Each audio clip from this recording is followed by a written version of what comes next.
Oi, gente, tudo bem com vocês?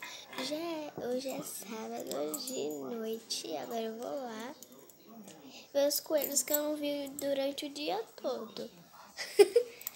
E enfrentar o frio, gente, porque hoje o dia tá uma frieza. Vou acender a luz. E eu encontrar a chave certa. Agora a China não tá tão claro pra gravar. Eu estou com medo porque hoje tá frio, tá ventando muito.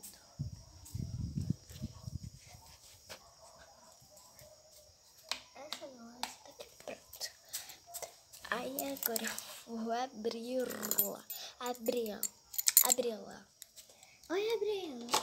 Tudo bem? Esse foi essa, né? Ah, essa. Eu sempre acerto.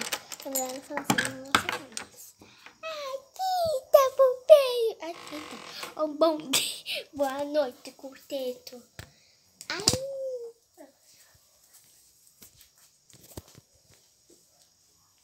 Nossa, o coelho já tá grande, viu?